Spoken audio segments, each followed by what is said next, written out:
बाद आत्मा कहाँ जाती है, क्या करती है, आत्मा का रहस्य, कई लोग इस सवाल का जवाब जानने के लिए इच्छुक रहते हैं। उलझने को कई सवाल हैं जिनके जवाब मिल पाना काफी कठिन है। कई बार सोने के बाद हमारी आत्मा परमात्मा से मिलकर आ जाती है। इसी कड़ी में आज हम एक रहस्य पर से पर्दा उठाएंगे। आज का सवाल है कि सोने के बाद आत्मा कहाँ जाती है। सोने के बाद आत्मा घूमने के लिए जाती है। अगर कोई बांध ले आत्मा को तो क्या होगा? इस सवाल का जवाब हर इंसान को जानना बेहद ही जरूरी है। कुछ भौतिकतावादी लोग इस वीडियो को स्वीकार नहीं कर पाएंगे क्योंकि उनको लगता है कि यह सब पाखंड है। असल में पाखंड जैसा कुछ होता नहीं है। आत्मा कोई पाखंड नहीं है। आत्मा एक जीव है जो कभी नहीं मरता है। कुछ पत्रिकाएं आपको ये बता सकती हैं कि आत्मा नहीं होती है, लेकिन भक्तों, अब तो विदेशी वैज्ञानिक भी आत्मा को सिद्ध कर चुके हैं। खैर, इसके बारे में हम बाद में विस्तार पूर्वक से बात करने वाले हैं। एक श्लोक में भगवान कृष्ण कहते हैं कि हे पार्थ, आत्मा को न शस्त्र काट सकते हैं, न आग जला सकती है, न उसे हवा उड़ा सकती है, और ना ही उसे कोई दुख होता है। आत्मा सदा ही अमर रहती है। भक्तों, कुछ लोग कहते हैं कि सोने के बाद आत्मा पता नहीं कहां कहां की यात्रा करती है। कभी तो आपने सोचे होंगे कि सोने के बाद आत्मा आखिर जाती कहां है। सपनों का मनोविज्ञान शुरू से ही मनुष्य के लिए कौतूहल का विषय रहा है। दार्शनिकों, वैज्ञानिकों और मनोचिकित्सकों ने अपने अपने ढंग से इसकी व्याख्या की है। भक्तों, जैसा कि आप सभी को मालूम है कि जब हम सब गहरी नींद में होते हैं तो हम सब स्वप्न देखते हैं। सपना आज भी शोध का रोचक विषय बना हुआ है। हालांकि स्वप्न शास्त्र बहुत कुछ कहता है, पर वैज्ञानिक आज भी उलझा हुआ है। उसे अचेतन मन की भाषा मानते हुए भी अभी तक कोई निश्चित मत नहीं बन पाया है। हजारों साल पहले यूनान के दार्शनिक हिप्पोक्रेट्स का मानना था कि नींद के बाद आत्मा शरीर से निकलकर यहां वहां घूमती है। उस स्थिति में वह जो देखती या सुनती है वही स्वप्न है। प्लेटो ने अपनी पुस्तक टाइम्स में स्वप्नों को दैहिक एवं मानसिक लक्षणों की अभिव्यक्ति के रूप में बताया है। अरस्तु ने लिखा है कि मनुष्य ही नहीं, भेड़, बकरियां, गाय, कुत्ते और घोड़े आदि भी सपने देखते हैं। हमारे मन में बहुत सारे सवाल उठते रहते हैं। उन्हीं में एक सवाल ये आता है कि सोने के बाद आत्मा कहाँ जाती है। आइए विस्तार से जानते हैं। बने रहे वीडियो के अंत तक। जब हम रात में सोते हैं तो उस समय आत्मा का क्या होता है? क्या वह शरीर में रहती है या फिर कहीं चली जाती है? और भी ऐसे कई सारे सवाल होते हैं जिनका जवाब इंसान जानना चाहता है, क्योंकि हर कोई चाहता है वो अपने बारे में सब कुछ जाने। और जब आत्मा की बात आती है तो लोग इसके प्रति ज्यादा जिज्ञासु हो जाते हैं। वो जानना चाहते हैं कि आखिर हम इसके बारे में कैसे जान सकते हैं। बहुत सारे लोग तो ऐसे होते हैं जो साधु संत की मदद लेते हैं और उनसे जाकर इस बारे में बात करते हैं। पुराणों के अनुसार आत्मा की गति और उसके किसी लोक में पहुंचने का वर्णन अलग अलग मिलता है। हम पौराणिक मत को जानेंगे, लेकिन पहले संक्षिप्त में वैदिक मत भी जान लें, जो कि गति के संदर्भ में है। क्या हमारी आत्मा शरीर में ही रहती है या हमारी आत्मा मानव शरीर से अलग हो जाती है? जो व्यक्ति बहुत ज्यादा थक हार कर सो जाता है तो उस समय उसे बहुत ही अजीब अजीब चीज दिखाई देती है, और कभी कभार तो आत्मा परमात्मा से मिलने पहुंच जाती हैं। तब हमें ऐसा प्रतीत होता है कि हमारी मृत्यु हो चुकी है और हम भगवान के पास आ गए हैं। हम उन्हें साक्षात देखते हैं, जिससे हमें काफी सुकून महसूस होता है और वहां से आने का मन नहीं करता है। क्योंकि सोने के बाद हमारा शरीर बिल्कुल मृत की तरह हो जाता है, और कई बार तो इंसान को जागने पर भी वो नहीं जागता है, क्योंकि उस समय उसकी आत्मा बहुत दूर जा चुकी होती है, जिस वजह से इंसान काफी देर में जाग पाता है। आप लोगों ने भी कभी कभार ऐसा महसूस किया होगा कि आपने अपने सपने में अपने इष्ट देवता को देखा है। आप उनसे बातें की हो या फिर आपने अपनी परेशानियों को उनको बताया है। वो आपको दर्शन दे रहे हैं और आप उन्हें देख रहे हैं। कई सारी ऐसी और प्रक्रियाएं होती हैं जो आपके लिए बहुत ही अनमोल होती है और बहुत ही शुभ होती है। आप ये सोचते हो कि आप अब यहीं रहे और बस इन्हीं को देखते रहे, पर ये सब आपकी आत्मा कर रही होती है। जिस दिन आप ये सपना देखते हैं, यानी कि आपका आत्मा परमात्मा से मिलती है, उस दिन आपका तन मन पूरी तरह से शुद्ध होता है। भक्तों, सोने के अंदर भी आत्मा चेतन मन से जुड़ जाती है। इसलिए सोनी को एक दूसरी मौत का नाम दिया गया है। सोनी के बाद आपकी आत्मा भविष्य के अंदर जा सकती है। कभी कभी आपका आत्मा आपका भविष्य भी देखा है। भक्तों, जैसा कि हमने आपको बताया, सोने के बाद आपका अचेतन मन आत्मा के सहारे भविष्य के अंदर जा सकता है। वह भविष्य को देख सकता है, उसके अंदर वह क्षमता होती है। आपके सामने कई ऐसे उदाहरण होते हैं जिनमें सोने के बाद हमारा अचेतन मन भविष्य के अंदर चला गया था। आपने कभी खुली आंखों से जो चीज नहीं देखे होंगे, वहां आपका बंद आंखों यानी सोने के बाद आपका आत्मा देखते हैं। आपको भी कई ऐसे सपने आए थे कि वो बाद में सच हो गए।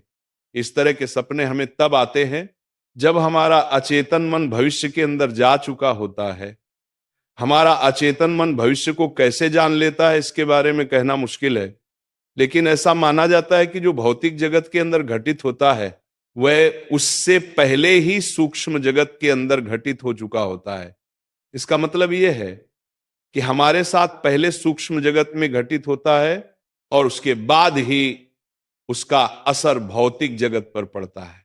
जब हम सो जाते हैं तो हमारा अचेतन मन अनंत ब्रह्मांड में जुड़ जाता है और वह कहां पर क्या हो रहा है वो ये देख सकता है। कभी कभी हमारा आत्मा सोने के बाद बैकुंठ धाम भी दिखाते हैं। ठीक उसी प्रकार जैसे देवता दूर रहकर भी कहीं भी देख सकते हैं, और जो सूक्ष्म जगत के अंदर घटित हो चुका है उसे आसानी से अचेतन मन पता लगा लेता है। भविष्य बताने वाले सपनों के अंदर हमारा अचेतन मन उस स्थान पर जाकर देख सकता है, या कहें कि वो उस स्थान पर यहीं से देख सकता है। हालांकि हर सपना सच नहीं होता है। 100 में से एक ही सपना होता है जो सच होता है। तो आप सपना देखने के बाद घबराएं नहीं, मन को शांत रखें। भक्तों, ये तो केवल हम लोगों के साथ ही घटित होता है, ऐसा नहीं है। आपके घर परिवार के अंदर भी कुछ ऐसे लोग हैं जिन्होंने सपनों के अंदर भविष्य देख लिया है। आपको बता दें कि भविष्य कोई फिक्स नहीं होता है, लेकिन कुछ चीजें फिक्स होती हैं। भक्तों, सोने का मतलब होता है आपका चेतन मन सो जाना।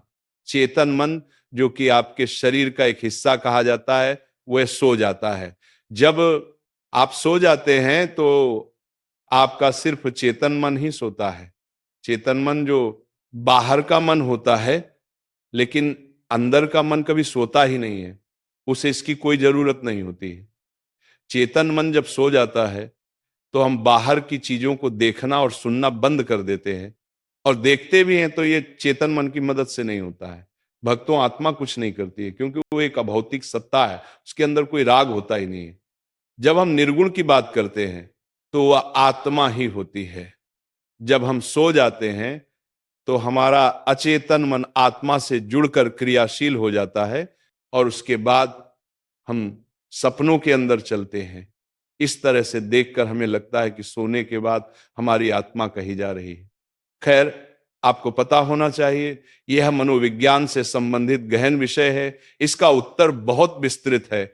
आप इतना समझ लीजिए कि आत्मा कभी सोती नहीं है, हमेशा क्रियाशील रहती है जब तक वह शरीर में है। ऐसा कहते हैं कि मृत्यु के पश्चात अनंत आकाश में विलीन हो जाती है। वैसे तो इसका प्रामाणिक जवाब तो किसी के पास नहीं है, लेकिन ऐसा कहा जाता है कि आत्मा मस्तिष्क में सुई की नोक के बराबर एक सफेद रंग का चमकता एक बिंदु है, जो शरीर में हर जगह घूम घूम कर चेतना को बनाए रखती है। यदि आप सोच रहे हैं कि सोने के बाद आपकी आत्मा कहीं पर जाती है, तो आप गलत सोच रहे हैं। असल में आत्मा हर जगह पर सुलभ है, मतलब हर जगह पर उपलब्ध। लेकिन आपकी आत्मा कुछ कर्म के ढांचे के अंदर बंद हो जाने की वजह से आपको ये लगता है कि आप एक अलग इकाई हैं, लेकिन ऐसा नहीं है। यदि आप उस कर्म के ढांचे को हटा देते हैं तो आपकी आत्मा या मेरी आत्मा जैसी कोई चीज नहीं होती है। इसका मतलब यह है कि सोने के बाद आपकी आत्मा कहीं नहीं जाती है। उसे कहीं पर जाने की जरूरत नहीं होती है, लेकिन आपका मन गति करता है। इसी गति को हम अपनी आत्मा की गति मानते हैं। सपने में हम वर्तमान को देख सकते हैं। भक्तों, सपने में तीसरी स्थिति ये होती है कि हम वर्तमान को हूबहू देख सकते हैं, जो वर्तमान में घटित होता है और हम उसे सपने के रूप में देख रहे होते हैं। इस तरह के सपने हमें ये बताते हैं कि कहां पर क्या हो रहा है।